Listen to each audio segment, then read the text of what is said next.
आज हम लोग पढ़ेंगे चतुर्भुज। जिसकी 4 भुजाएं होती हैं वो चतुर्भुज कहलाता है। 4 भुजाओं से घिरी आकृति को चतुर्भुज कहते हैं। चतुर्भुज के प्रकार समचतुर्भुज, समांतर चतुर्भुज, समलंब चतुर्भुज।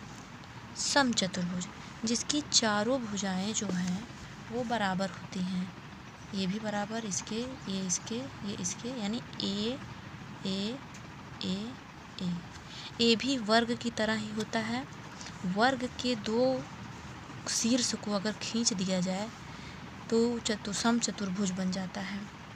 कि वर्गाकार आकृति सीधे सीधे रहती है, सीधा ऐसे रहेगा, ऐसे ऐसे ऐसे, और इसमें इस कोने को और इस कोने को खींच दिया जाए थोड़ा सा ये लंबा हो जाता है बर्फी के आकार में। बर्फी के आकार में जो चतुर्भुज होगा वो समचतुर्भुज होगा। अब इसमें देखिए, चूँकि चतुर्भुज में विकर्ण होते हैं तो इसमें भी विकर्ण होगा। इसमें 2 विकर्ण होंगे, एक D1 हो गया, एक D2 हो गया। D2 इस वाले की लंबाई D2 है जो इधर से आई है, जो इधर से गई है उसकी लंबाई है D1। अब इसके फार्मूले को जानेंगे हम। इसके क्षेत्रफल का फार्मूला होता है, क्षेत्रफल बराबर होता है 1/2 विकर्णों का गुणनफल। तो हम इसका विकर्ण माने हैं D1 × D2, ये इसका क्षेत्रफल हो गया। और अगर हमें किसी भी समचतुर्भुज का विकर्ण पता है तो हम आसानी से क्षेत्रफल निकाल लेंगे। अगर हमें किसी समचतुर्भुज का क्षेत्रफल पता है और एक भुजा पता है, एक विकर्ण पता है, तो हम दूसरा विकर्ण निकाल लेंगे। एक और फार्मूला इसमें याद करना है, इसके भुजा से और विकर्ण का क्या संबंध है। मान लीजिए हमें विकर्ण दे दिया है और हमें भुजा निकालनी है तो हम क्या करेंगे। चूँकि जो ये विकर्ण होता है और ये दूसरा वाला विकर्ण जा रहा है, ये जहाँ एक दूसरे को काटते हैं यहाँ 90 अंश का कोण बनता है। यहाँ ये विकर्ण दूसरे को काटें, यहाँ पे 90 अंश का कोण बनता है और यहाँ पे भी 90 अंश का कोण बनेगा।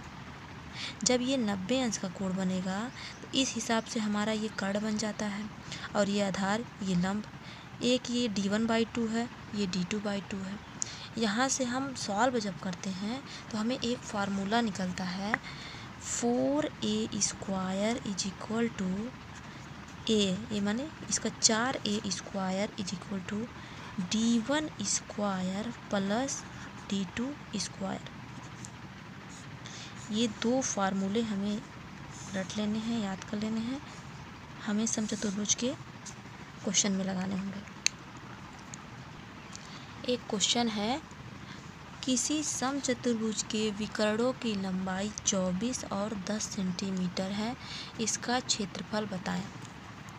एक समचतुर्भुज बनाइए। ये थोड़ी सी लाइन छोटी रहेगी, इसमें ऐसे मिला देंगे, यहाँ से बड़ी रहेगी, ए हो गया, समचतुर्भुज बन गया। इसका विकर्ण, पहला विकर्ण 24 दिया है और दूसरा विकर्ण दिया है 10, यानी D1 दे दिया हमारा 24 और D2 दे दिया हमारा 10। अब हमें क्षेत्रफल पूछ रहा है। समचतुर्भुज का क्षेत्रफल बराबर होता है 1/2 और विकर्णों का गुणनफल, दोनों विकर्ण मालूम है, 24 और गुणे 10, इसको काट देंगे, 12 दहा में 120 सेंटीमीटर स्क्वायर पता चल गया। अब एक दूसरा क्वेश्चन है, देखिए पहला क्षेत्रफल पूछा था, हमने क्षेत्रफल निकाल लिया। दूसरा इसमें पूछा इसका परिमाप बताइए, परिमाप। अब हमें परिमाप कब मिलेगा, जब हमें भुजा मालूम होगी। अब हमें भुजा कब मालूम होगी, इसकी a अगर हमें मालूम रहेगा तो हम परिमाप निकाल लेंगे 4a से। हमें एक परिमाप से एक हमें फार्मूला मिला है, इसके पहले हमने देखा है कि 4a² = D1 पहले विकर्ण का वर्ग धन दूसरे विकर्ण का स्क्वायर, ये हमें फार्मूला मिला था। अगर इसे हमें, चूँकि ये मालूम है ये पहला विकर्ण मालूम है, दूसरा विकर्ण मालूम है, इसीलिए हम इस फार्मूले को लगाएंगे। इस फार्मूले को लगाएंगे, जहाँ पे हमें ए रहेगा वही फार्मूला हम यूज करेंगे ना, अपने दिमाग से सोच के। अब हम क्या करेंगे, इसी पे रख देंगे। D1 हमें मालूम है 24, धन D2 मालूम है 10, ये 4A स्क्वायर है, इसका स्क्वायर करेंगे। 4 चौके 16 के 6 हासिल 1, 4 दूनी 8, 8 दूनी 16, 1 17 के 7 हासिल 1, और 2 दूनी 4 1 5, अब धन 10 दहा में 100, इसको जोड़ेंगे 676, 576 में 100 जोड़ेंगे 676 हो गया। 4A square is equal to 676, यहाँ से A square is equal to 676 upon 4, 4 से काटेंगे, 4 एकम 4, 2 बच रहा है, 27 बना रहेगा, 4 छके 24, और फिर 3 बचेगा, 4 9 36। A स्क्वायर बराबर 169, तो A बराबर हो जाएगा 13। A बराबर हो जाएगा 13, 13 13 में 169। भुजा मिल गई हमें, इसका A मिल गया, A मिल गया ना। जैसे ही A मिलेगा तो हमें निकाल लेना है परिमाप।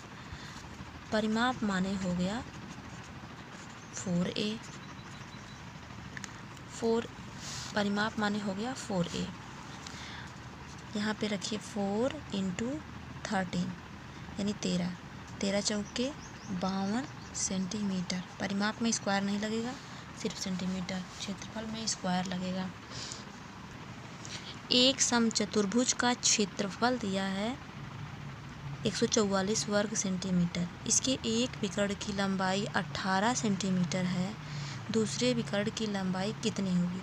हमें क्या क्या संबंध देखना है, क्षेत्रफल और विकर्ण, यानी हमें क्षेत्रफल वाला लिखना होगा। क्षेत्रफल दे दिया है 144 सेंटीमीटर स्क्वायर। क्षेत्रफल बराबर होता है 1/2 D1 गुणे D2, इतना बराबर हमें मिल गया है 144। एक विकर्ण की लंबाई, ये समचतुर्भुज हमने बना लिया, पहले बना लिया। इसमें D1 दिया है, और यहाँ से हम मिलाएंगे, ये D2 दे दिया। देखिए D1 हमें दे दिया है, क्षेत्रफल दिया था, और D1 दिया था 18 सेंटीमीटर। दूसरा विकर्ण पूछा था, यानी D2 पूछा था। 1/2 D1 का मान हम रख देंगे 18 गुणे D2 बराबर 144, 2 9 18, D2 बराबर हो गया 144/9, काट देंगे, 9 एकम 9, 9 5 14, 54, 9 6 54, यानी D2 की लंबाई हो गई हमारी 16 सेंटीमीटर। जब किसी समचतुर्भुज में एक विकर्ण की लंबाई पता हो और क्षेत्रफल पता हो तो हम ऐसे लगा देंगे। फिर दूसरा क्वेश्चन, एक समचतुर्भुज की एक भुजा 5 सेंटीमीटर तथा एक विकर्ण दे दिया है 8 सेंटीमीटर और इसका क्षेत्रफल पूछा है। इसका क्षेत्रफल क्या होगा? मैंने गलती से 2 बार लिख दिया। इसका क्षेत्रफल क्या है? समचतुर्भुज ए का क्षेत्रफल हमें निकालने के लिए दोनों विकर्ण चाहिए। ए समचतुर्भुज बना लो पहले।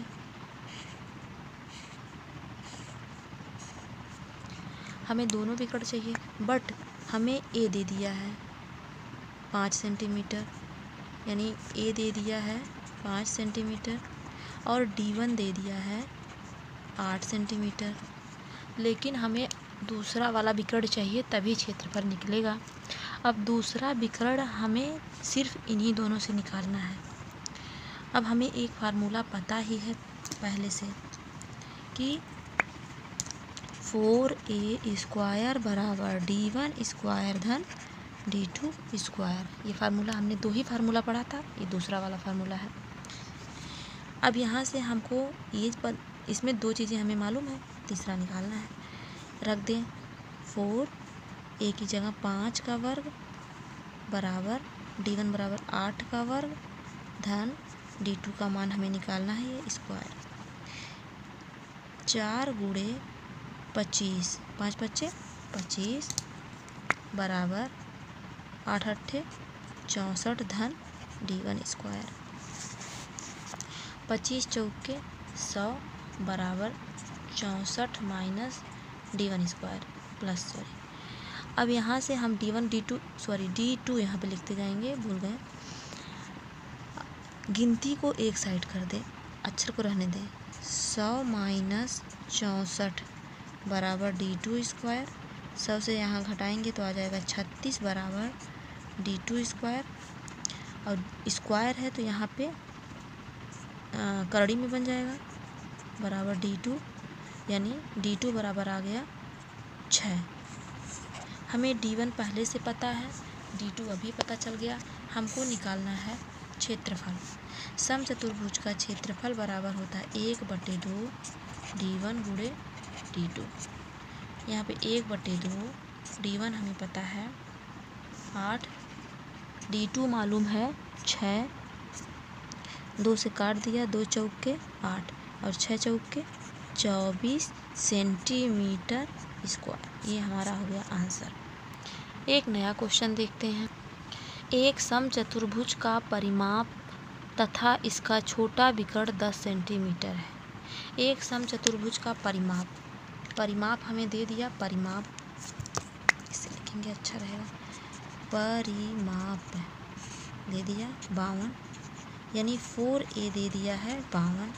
यहाँ से A बराबर हो जाएगा 13 चौके 52, 4 से काटेंगे 13। जो दिया रहे वहाँ से कोशिश करें कुछ ना कुछ हमें मिल जाए। अब हमें यहाँ पे A मिल गया। इसका छोटा विकर्ण एक विकर्ण दे दिया है, D1 बराबर दे दिया है 10। हमें A भी पता चल गया, D1 भी पता चला।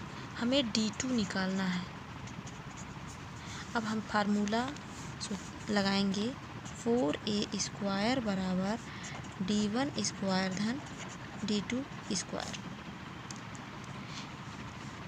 सॉल्व करेंगे, A का मान रख देंगे, D1 का मान रख देंगे, D2 निकाल देंगे। 4A का मान रख देंगे 13 बराबर D1 का मान रख देंगे 10 धन D2 स्क्वायर। 13 तिरैया में 169 होता है। 4 गुणे 169 बराबर 100 प्लस D2 स्क्वायर। 4 9 36, 3 4 6 24 25 26 27, 2 4 एकम 4 2 6, 676 माइनस 100 बराबर D2 स्क्वायर। यहाँ से 576 बराबर D2 स्क्वायर। इसको इधर कर लेते हैं। D2 बराबर करड़ी में 576, ये बराबर आ गया 24। D2 बराबर आ गया 24, यानी दूसरे विकर्ण की लंबाई हमें 24 मिल गई। एक और तरीका है इसको लगाने का, ये है हमारा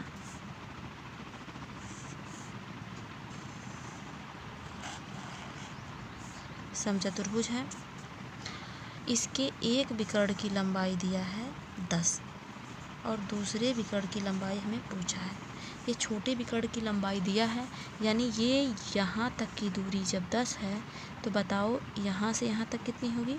5 होगी। यहाँ से लेकर यहाँ तक क्या होगी? 5 होगी। और हमें इसका परिमाप दिया है 52, चारों भुजाओं का योग दिया है 52, तो यहाँ से A बराबर कितना हो जाएगा?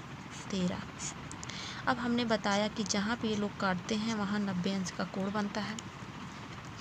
अगर हमें ट्रिपलेट याद होगा तो हम डायरेक्ट, एक 5 है एक 13 है, तो ये डायरेक्ट आ जाएगा 12। यहाँ से यहाँ तक की दूरी, सिर्फ यहाँ से यहाँ तक की दूरी नहीं भी याद है तो ये देखिए समकोण के सामने वाला कर्ण होता है और इसका ये लंब होगा या आधार, तो आधार हो जाएगा करड़ी में कर्ण का स्क्वायर माइनस लंब का स्क्वायर। अब यहाँ से हो जाएगा 169 माइनस 25, 9 में से 5 जाए 4, 6 में से 2 जाए 4, 1 यानी आ गया 12। ये जो 12 आया हमारा आधार, ये हमारी यहाँ से यहाँ तक की दूरी है, लेकिन जो बड़ा वाला विकर्ण है वो पूरा है। तो जब यहाँ से यहाँ तक की 12 है तो यहाँ से यहाँ तक कितना हो जाएगा, ये भी 12 होगा। तो टोटल कितनी हो जाएगी दूसरा विकर्ण, D2 की लंबाई हो जाएगी 24। 2 तरीका है।